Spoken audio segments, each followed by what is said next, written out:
नमस्कार साथियों, मैं प्रशांत आपका फिर से अपने चैनल में स्वागत करता हूं। दोस्तों, आज हम बात करने वाले हैं देसी गाय पर। और देसी गाय को गाय कहना दोस्तों उचित नहीं होगा, इसीलिए उसको हमारे शास्त्रों में माँ कहा गया है। हिंदू धर्म में देसी गाय को माँ कहते हैं।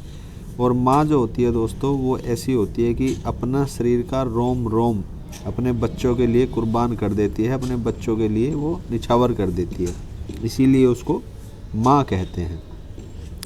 मैं दोस्तों एक पूरी वीडियो इसके ऊपर दिखाऊंगा आपको। पूरी वीडियो मैंने बनाई है। इस वीडियो में उसके सींग से लेकर उसकी पूंछ तक हर एक अंग दोस्तों वो मानवता की रक्षा के लिए निछावर करती है। कैसे उसका गलकंबल काम करता है, कैसे किस तरह उसके सींग काम करते हैं, किस प्रकार उसकी त्वचा काम करती है, किस प्रकार उसका दूध काम करता है, उसका घी काम करता है, कौन कौन से तत्व उसमें पाए जाते हैं, कैसे वो संसार का सबसे अच्छा दूध घी होता है। और जो अमेरिका जर्सी गायों का उत्पादक है, वो जर्सी गाय उसने सुअर की ब्रीड से पैदा की है। आज पूरे विश्व में वो गायें रखी जाती है, उनका दूध पिया जाता है। लेकिन आज अमेरिका खुद हमारी गाय को, हमारी देसी गाय को पेटेंट कराने की तैयारी में है। दोस्तों, आप समझ भी नहीं पाएंगे कि कितना बड़ा खेल चल रहा है हमारी गाय को वो पेटेंट कराने के लिए। और दोस्तों, हम इस चीज़ से अनजान हैं। हम अपनी देसी गाय को आज नहीं रखते हैं, हम जर्सी गाय पालते हैं। तो दोस्तों, उसके दुग्ध में, मूत्र में, गोबर में किस प्रकार से आपके गुण पाए जाते हैं, आप खुद भी इस वीडियो को देखकर समझ सकते हैं। और जर्सी गाय और देसी गाय में क्या अंतर है, पूरी वीडियो देखिएगा दोस्तों। चैनल को सब्सक्राइब कीजिएगा और वीडियो को स्किप मत कीजिएगा, क्योंकि बहुत ज्ञान की बात आज हमने इस वीडियो में दिखाई है। इस वीडियो का पूरा क्रेडिट भागवत गीता को जाता है दोस्तों। तो देखते रहिए और बने रहिए हमारे साथ। एक कुंभ के अंदर सूर्य केतु नाड़ी होती है। वैदिक विज्ञान के अनुसार कहा जाता है, सूर्य केतु नाड़ी बाहरी वातावरण से आवश्यक औषधीय पदार्थों को ग्रहण कर उन्हें दुग्ध, मूत्र और गोबर में उत्पन्न करती है, जो अधिक से अधिक पौष्टिक, गुणकारी एवं उपयोगी सिद्ध होते हैं। इस नाड़ी की वजह से देसी गाय के मूत्र में तांबा और दूध घी में स्वर्ण लवण पाए जाते हैं, जिसके कारण देसी गाय का दूध, घी और मक्खन सुनहरे रंग का होता है। सूर्य केतु नाड़ी से निम्न प्रकार के पदार्थों की उपलब्धि गाय के दूध में होती है, जैसे 6 प्रकार के विटामिन्स, 8 प्रकार के प्रोटीन्स, 25 प्रकार के खनिज, 21 प्रकार के अमीनो एसिड, 4 प्रकार के फास्फोरस और 2 प्रकार के ग्लूकोज इत्यादि। ये सूर्य केतु नाड़ी सौरमंडल के सूर्य, चंद्रमा तथा ब्रह्मांड के सभी चमकते या टिमटिमाते तारों, ग्रहों, उपग्रहों की ऊर्जाओं तथा प्रकाश की किरणों को ग्रहण करके गाय को प्रदान करती है, जिसके कारण देसी गाय से दूध, दही, घी, मूत्र एवं गोबर जैसे अत्यधिक लाभकारी पदार्थ प्राप्त होते हैं। ये कुंभ अथवा कांध या कंधा तथा सूर्य केतु नाड़ी विदेशी नस्ल की गायों में बिल्कुल नहीं पाए जाते हैं। इनकी पीठ सपाट होती है। देसी गाय की गर्दन के नीचे लटकी नर्म एवं कोमल त्वचा होती है, जिसे गल कंबल कहते हैं। ये गल कंबल गाय को अत्यधिक तापमान से बचाती है।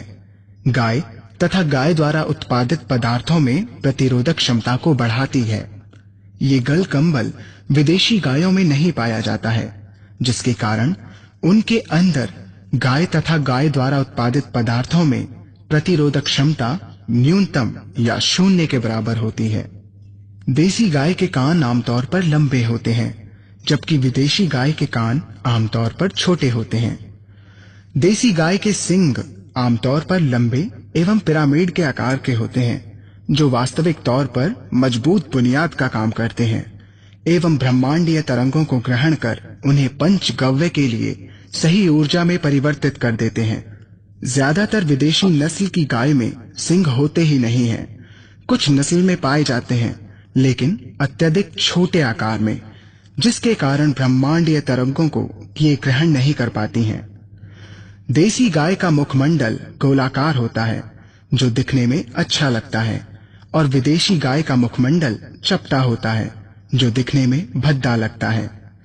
देसी गाय की आवाज मधुर एवं मनमोहक होती है। विदेशी गाय की आवाज करकरी एवं अप्रिय लगती है। देशी गाय की खुरें छोटी होती हैं और जो एक दूसरे से काफी लगी होती हैं, जो वातावरण के अनुसार सुरक्षा प्रदान करती हैं। विदेशी गायों की खुरें काफी खुली और बड़ी होती हैं, जो वातावरण के अनुसार असंतुलित होती हैं। वैज्ञानिक दृष्टि से देसी गाय काफी बुद्धिशील होती हैं। देसी गाय की प्रकृति या स्वभाव में अपने बछड़े के प्रति स्नेह और प्यार का बंधन स्पष्ट रूप से देखा जा सकता है। विदेशी गाय वैज्ञानिक दृष्टि से बुद्धिशील नहीं होती हैं और ये अपने बछड़े से लगाव नहीं रखती। देसी गाय में सुरक्षा प्रदान शक्ति रेसिस्टेंस पावर अत्यधिक होती है, जिसके कारण वो भारत के किसी भी मौसम के अनुकूल अपने को ढालने में सक्षम होती हैं। विदेशी गाय में सुरक्षा प्रदान शक्ति कम होती है, जिसके कारण वो भारत के किसी भी मौसम के अनुकूल अपने को ढालने में सक्षम नहीं होती हैं। देसी गाय में शारीरिक शक्ति और स्फूर्ति अत्यधिक होती है, जिसके कारण बगैर थके काफी दूर तक विचरण कर सकती हैं। विदेशी गाय में शारीरिक शक्ति और स्फूर्ति कम होती है, जिसके कारण ये काफी दूर तक विचरण नहीं कर सकती और थक जाती हैं। देसी गाय एवं विदेशी गाय के बीच में एक विशेष अंतर पाया जाता है। देसी गाय चारों ओर सकारात्मक ऊर्जा फैलाती है, जिससे वातावरण शुद्ध एवं शांतिपूर्ण हो जाता है, जबकि विदेशी गाय में ये ऊर्जा नहीं होती है। भारतीय कुंभ या कांधे वाली गाय अक्सर सफेद रंग की पाई जाती है। देसी गाय आमतौर पर कम मात्रा में खाना खाती है और संतुलित मात्रा में पानी पीती है। इस प्रकार कम एंटीबायोटिक्स के सेवन करने से देसी गाय में प्रतिरोधक क्षमता अधिक होती है। देसी गाय से उपलब्ध पंचगव्य वास्तविक रूप से शुद्ध एवं सुगंधित होते हैं, जबकि विदेशी गाय का पंचगव्य उत्तेजक, मलजनित, दुर्गंध और गंदगियों से भरा होता है। देसी गाय कीट पतंग जैसे जीवों से मुक्त रहती है और मुक्त ही चरती है। मक्खी एवं मच्छरों को भगाती है। इसका कारण देसी गाय के शरीर में अंदरूनी ग्लैंड से पैदा होने वाली तैलीय पदार्थों जैसी फिसलन होती है, जिससे इनका शरीर साफ सुथरा रहता है, जबकि विदेशी गाय गंदी रहती है और मक्खी मच्छर उसके चारों ओर भिनभिनाते रहते हैं। ये बात स्पष्टनीय है कि भारतीय देसी गाय देखने में चमकदार और तेजस्वी लगती है, जबकि विदेशी गाय डरावनी और गुस्सैली लगती है। देसी गाय की पीठ सुंदर और गोलाकार होती है, जबकि विदेशी गाय की पीठ कुछ अजीब सी कोण आकृति की होती है।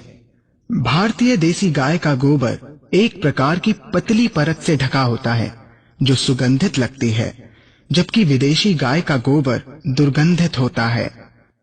देसी गाय का दुग्ध, जिसे सांकेतिक शब्द में A2 कहा जाता है, मनुष्य के लिए सदा सेवनीय तथा स्वास्थ्यवर्धक होता है, और विदेशी गाय का दुग्ध, जिसे सांकेतिक शब्द में A1 कहा जाता है, सेवन में संदेह और प्रश्नजनक है। यहाँ पर पहले हमें ये समझ लेना चाहिए कि A2 दूध और A1 दूध क्या है। जीव विज्ञान के अनुसार भारतीय देसी गाय के 209 तत्व के डीएनए में 67 पद पर स्थित एमिनो एसिड प्रोलीन पाया जाता है।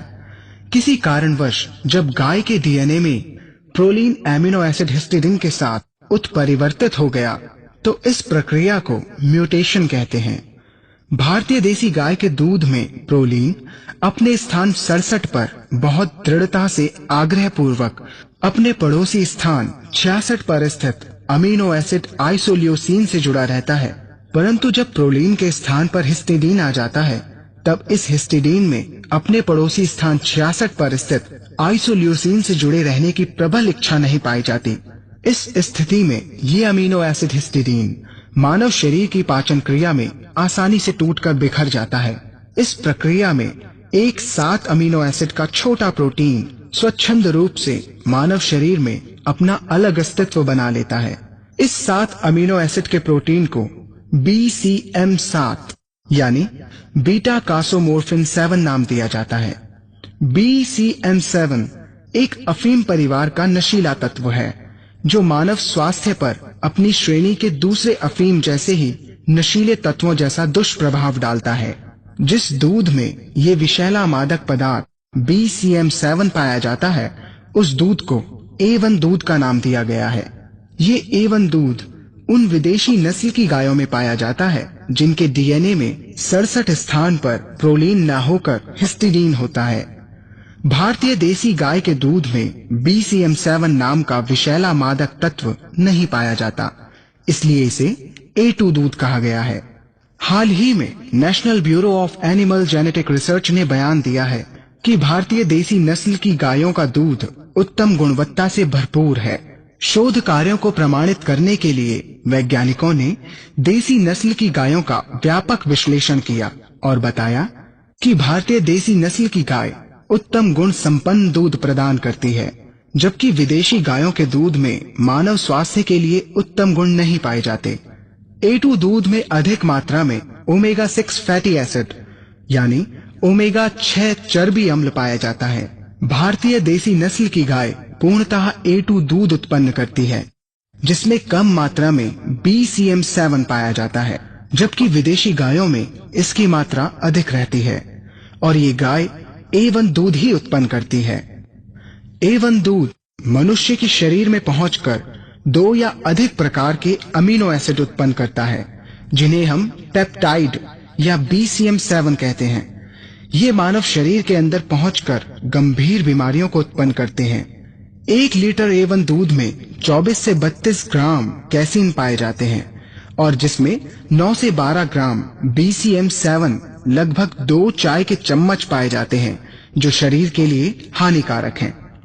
भारतीय देसी गाय के दूध में अत्यधिक मात्रा में पौष्टिक तत्व पाए जाते हैं, जैसे साइटोकाइंस और उपयोगी खनिज तत्व जो शरीर के लिए बढ़ती शक्तियों को प्रदान करते हैं। मानव शरीर के लिए आदर्श पूर्ण कैल्शियम और मैग्नीशियम की मात्रा अनुपातिक रूप में 2:1 होनी चाहिए, जबकि A1 दूध में कैल्शियम और मैग्नीशियम की मात्रा अनुपातिक रूप में 10:1 है, जो मानव शरीर के लिए अत्यधिक हानिकारक है। मैग्नीशियम शरीर के लिए स्थिरता व संतुलन का काम करता है, पाचन शक्ति को बढ़ाता है, खून में नियमित रूप से तरलता तथा प्रवाह कायम करता है, मांसपेशियों में भी परिवर्तनशील प्रक्रिया को चालू रखता है। जब मानव शरीर में कैल्शियम अधिक मात्रा में हो जाता है तो शरीर कमजोर और स्थूल हो जाता है। ये मनुष्य के रक्तचाप को अनियमित कर देता है, जिससे किसी को भी हार्ट अटैक या हार्ट फेल हो सकता है। मैग्नीशियम मानव शरीर के लिए अति आवश्यक है, क्योंकि इसकी प्रक्रिया में 300 से अधिक उपकारी प्रक्रिया संतुलित अवस्थाओं में चलती रहती है। इसलिए मैग्नीशियम को वैज्ञानिकों ने नाम दिया कैटलिस्ट ऑफ लाइफ, यानी जीवन स्फूर्ति। A1 दूध में मैग्नीशियम की मात्रा हमेशा कम होती है। A1 दूध के सेवन से मानव शरीर में गंभीर बीमारियां उत्पन्न हो जाती हैं, जैसे acne, eczema, upper respiratory infections, asthma, allergies, bronchitis, diabetes, cardiac problems, mental disorders, Parkinson's, multiple sclerosis, obesity, schizophrenia, arteriosclerosis and intolerance bloating.